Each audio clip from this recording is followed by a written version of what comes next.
Welcome to Shar's World, Life Unfiltered. I'm Shar, and today we're diving into a very personal topic that has shaped my journey in more ways than I can count.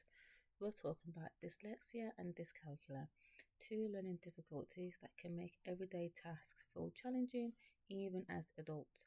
Whether you've personally experienced these challenges, know someone who has, or just want to learn more, then this episode is all about shedding light on what it's feel like to live with these differences. So let's get into it. So, in this first segment, I'm going to share with you my experience with the diagnosis process, discussions on how long it took, and the steps that were involved, and my feelings along the way, basically. Um, so, because I was kind of like in secondary school, I didn't really know too much about dyslexia or dyscalculia, nor did I know the signs of any of this.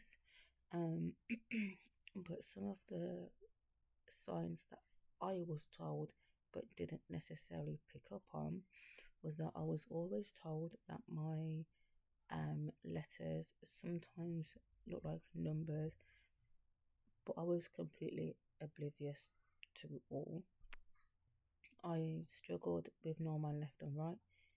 I still struggle to this day with my left and right. It's just people might think it's something easy to understand, but obviously, if you're dyslexic, it's quite hard to understand your left and your right, especially if like you're looking at something and someone says this is my right, but their right could be your left or whatever. And that's my dyslexic brain talking now because that confused me. Um, I found it found yeah, found the word. I found it hard to process information. So anything that was on a board or like a screen, I needed to write it down word for word. So exactly how it's on that screen is exactly how I would note it down, and then I would make notes around it, and basically put it into my own words and break it all the way down. It was just my way of understanding what needed to be done, but in my own version. Um, I struggle to measure items. So you see, when it comes to cooking and stuff, I've got to keep it simple. Don't want to use no what's it called, scale. Actually, you know, if it's a digital scale, it's not too bad. But sometimes we actually use like the old one. And I just can't read it. I try to find easy recipes, but it's like half a teaspoon or 2 tablespoons, that kind of thing, because it's a it's an easier form of measurement. Um, I was always like anxious for maths exams, anxious for any exam. I'd like to add, but more particular maths because that was like my weak subject for obvious reasons now that has come to light. Um, Solving word problems to do with numbers and breaking it apart. So it's like a typical maths question, like Jane has, don't know, 25 apples. She goes to the shop, purchases 15 apples, two a half price. You know, like it's just worded, it's in words. Um, so I'd have problems just trying to break it down. I'd have to like really, really read the question and make sure I'm highlighting the correct elements and making a note of what type of what's the word? Type of thing that I need to do to solve it. I can't think of the word. But we kind of move on from that. But as you can imagine, the diagnosis process was a bit of a faff. And it took a long time because Like, my mom had asked for a diagnosis whilst I was still in secondary school, which was ignored numerous times. And she'd be like, when is she having her diagnosis? When is she having the assessment? Oh yeah, we'll get it sorted. Oh yeah, and it never did. It really didn't get sorted, and I feel like it affected me quite a lot. Not a lot, but I feel like a lot of things could have changed before taking my exams and stuff if they actually took this very seriously, but they didn't. Um, I struggled with certain subjects at school, in particular maths and science, because numbers. That's what it is, numbers. Um, I didn't really struggle as such in English because I was quite good at English, but there may have been aspects of English that I probably didn't like. But like secondary school was like many moons ago for me, so I couldn't really remember. Um, and like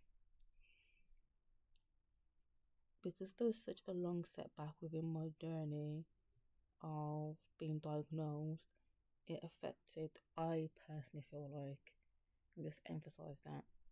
I personally feel like it affected how well I did in my subjects, particularly in maths and science. Um, if they just took it seriously and gone, yes, we will give her a diagnosis, we'll get an assessment put into plan. If it does show that she's got dyslexia or dyscalculia, then we will implement the right support. And I feel like maybe then I would have had my maths. I mean, I got my level 1 maths now, but I am still trying to get GCSE maths. Do you know what I mean? Because there's a lot of things that I'd like to do in the future, and I feel like you need to have maths. It's like, I feel like nowadays it's not a necessity, but I'd like to put it on my CV that I've got my maths. Do you know what I mean? And like, I need to stop saying like. um, the lack of early diagnosis obviously affected me in school, just based on confidence with my schoolwork. Um, I, it didn't really affect me socially per se or emotionally, but I was embarrassed to say that I needed more time to make notes from the board and still copying from the board, because you know what it's like. Oh, are you all done? I'm like, you don't want to be that one person like, oh no, sorry, and everyone's like, oh, like hurry up sort of thing. I mean, lack of confidence and self-esteem, I really wouldn't say was due to the lack of early diagnosis, but I feel like if I had my diagnosis a lot sooner, I may have been a bit more confident in other subjects. I would have been a little bit more confident in myself and be like, oh, okay, I can do this.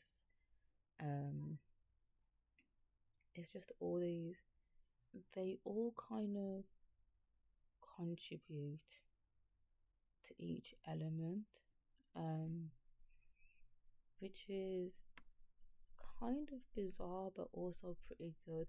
So, like only a few teachers would have picked up on my signs and symptoms, but again, nothing was really done. Um, and I feel like if there was much more of an early intervention, then I feel like things definitely would have been a lot different for me, like a lot different. Um, but it's just the way the cookie crumbles. So obviously, it getting diagnosed was just the beginning of this journey for me.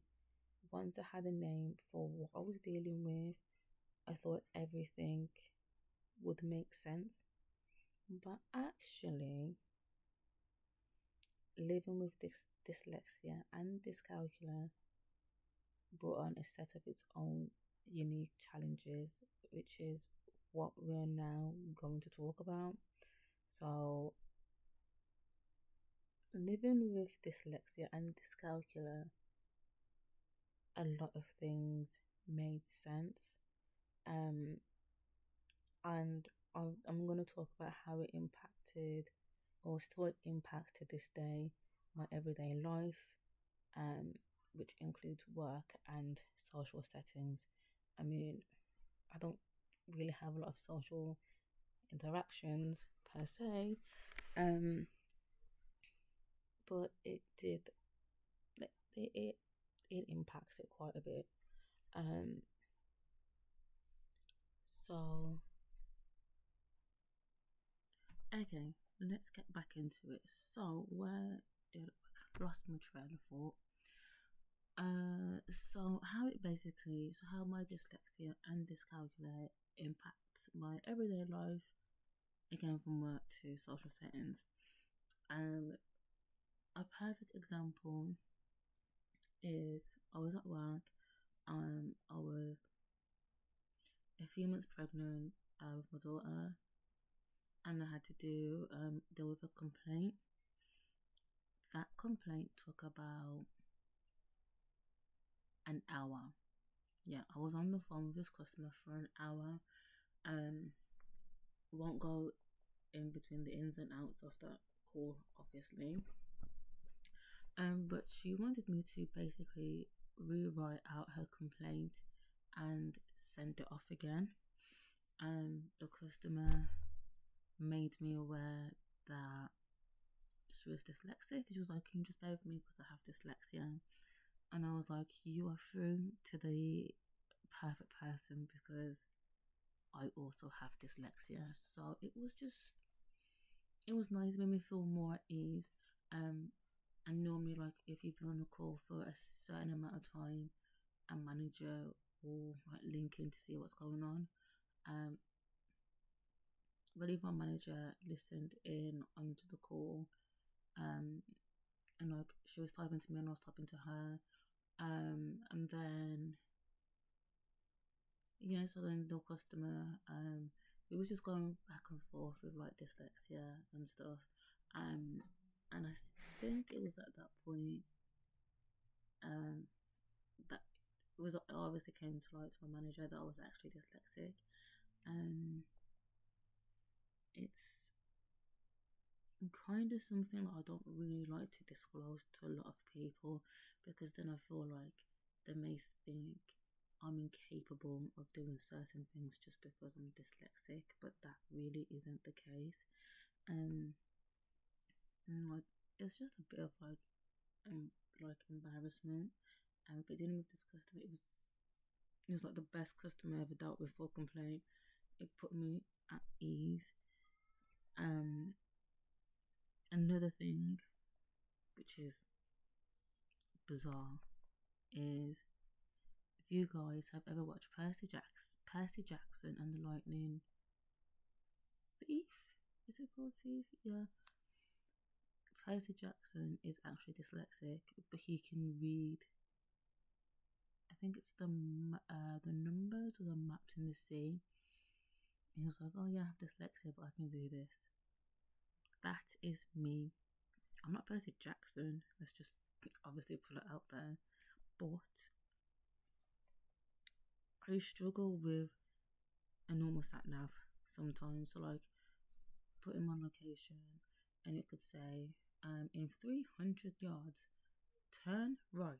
I'm like, okay, driving, but in my head I'm trying to think how far 300 yards is, so I'm really distracted. And then as soon as I get up to it, turn right, and I would have carried on driving. I'm like, oh right. And then obviously your GPS picks up different locations from where you are. And what I tend to do as a little strategy in a situation like this is if I get too overwhelmed and stressed with the sat nav, I'll turn it off and I'll read the normal road signs.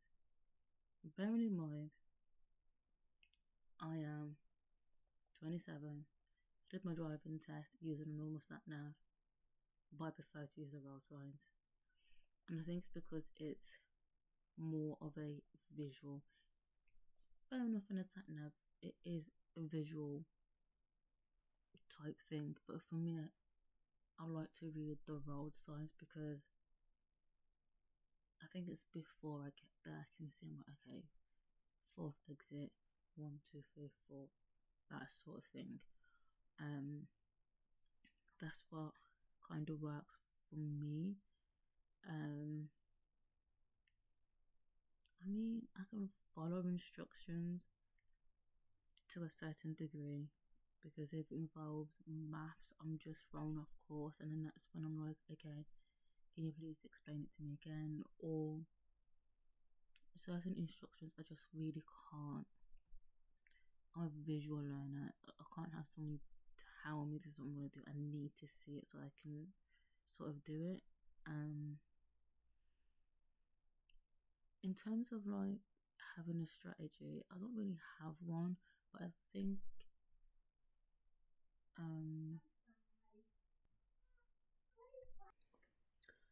I can't remember what I said. So yeah, I don't really have many strategies, but moving forward, I will be more open about telling people that I am dyslexic and I do have dyscalculia, because I think it does help people if they know, and that way they can implement stuff and tailor like learning materials or whatever to my needs. So I'm just, I've never really openly said I'm dyslexic. In fact, like, I don't have dyslexia, but moving forward, that's something that I am going to do. I think having these learning disability or difficulty, it made me see myself a bit different, but like good different, because I might be able to see things from a different point of view compared to someone else, because my brain would work and think differently. And then sometimes I feel like if people don't have what I have, then it's hard for them to sort of like understand where I'm coming from and like my difficulties. Like reading a map, like a paper map, might be easy for one person, but for me it wouldn't be, because it's too much. That's all it is. It's literally just too much. But I've grown to live with my dyslexia and dyscalculia, and I absolutely love it. It's like my little superpower in my eyes. But like, you know, for a long time I did feel embarrassed about my learning differences. Um, and it wasn't something, well, not that it wasn't, but it was something I didn't want to talk about, because like I mentioned before, I would think it would make me less capable. People will probably be like, she can't do this because of her dyslexia. But like I said earlier, as I've gotten older and within time, I've embraced it a lot more, and it's now part of me. So when you apply for a new job and stuff, and it says learning difficulties, I put them down. No point hiding something. Might as well just be upfront about it and just be like, this is my situation, help, or tailor me in that sort of sense. But yeah, and now we touch on to the last segment, which is embracing my learning differences. So this is where I just share with you my overall journey. May that be feeling embarrassed to now embracing it and making it be part of who I am. And so obviously, like I mentioned at the very beginning, there was just that little bit of embarrassment because it's something that I really wouldn't want to tell people. And it did obviously affect my self confidence a little bit because it's like, what if nobody else heard of this? What if they just think, oh, she's weird? Because people in school are horrible, and people in college are horrible. Like, there's bullies everywhere, and that was always my main concern. So I always kept it a little bit hush hush. But like my tutors knew in like college as soon as I had my test and stuff done. Um, so it's not that bad. Um, and then like when I started to realize there's different things that I am able to do because of my dyslexia, like reading road signs. Um, I'm I'm certain I'd have to check, but I feel like it's helped me with my creativity, which may sound a bit bizarre, but I think differently. Someone else who may have dyslexia may think differently to me, as someone who hasn't got it, but it has helped me. Like road signs I can read when you go on holiday and you got the board and it tells you like what gate, tells you your ticket and stuff, but I don't know what's stuck at that. It tells you where you need to go, X, Y, and Z. I can read that, but I can also follow I think they have signs in airports. I'll find out soon. I have like signs, and like I can like direct people that way. Um,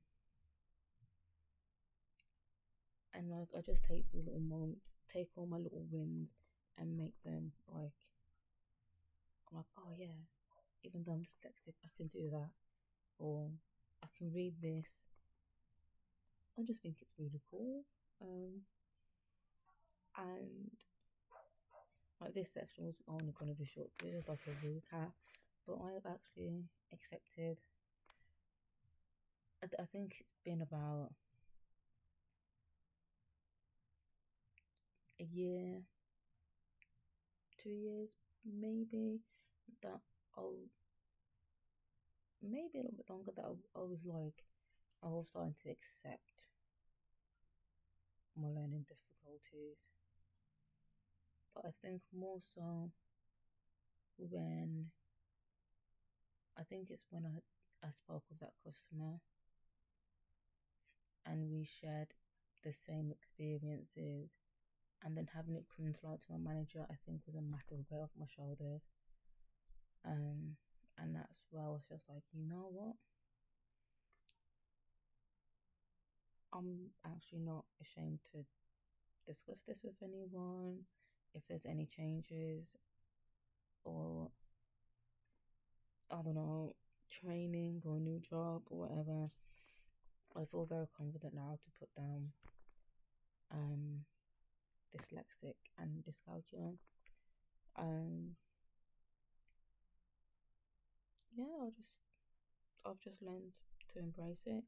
So if there's anyone listening to this podcast, to this particular episode, um embrace it. Or if you feel like you have traits, go and get an assessment done.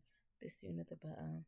And I really wish my secondary school took it a lot serious, because I feel like things would have been different for me. But don't let it bring you down. Don't let it define you. Make it a part of who you are, because it doesn't control you. And I've embraced it, and it's the best thing that I've ever done. Like, living with dyslexia and dyscalculia isn't easy, but like I said, I'm learning to see them as part of what makes me me. It makes me me. It makes me unique. It makes me different, but good different. And like I said, it's taken a lot to get here, but I wouldn't swap my journey for anything else at all. So, on that note, thank you for joining me today on Shar's World Life Unfiltered. Dyslexia and dyscalculia may be part of my story, but they're not the whole story. If you're struggling with a learning difference, remember you are not alone. It's okay to feel frustrated, embarrassed, or even angry, but I hope, like me, that you'll find a way to embrace who you are, learning differences and all. If you've enjoyed this episode or think it could help someone, please share it. And don't forget to subscribe for more unfiltered conversations. Until next time, take care and keep embracing your true self.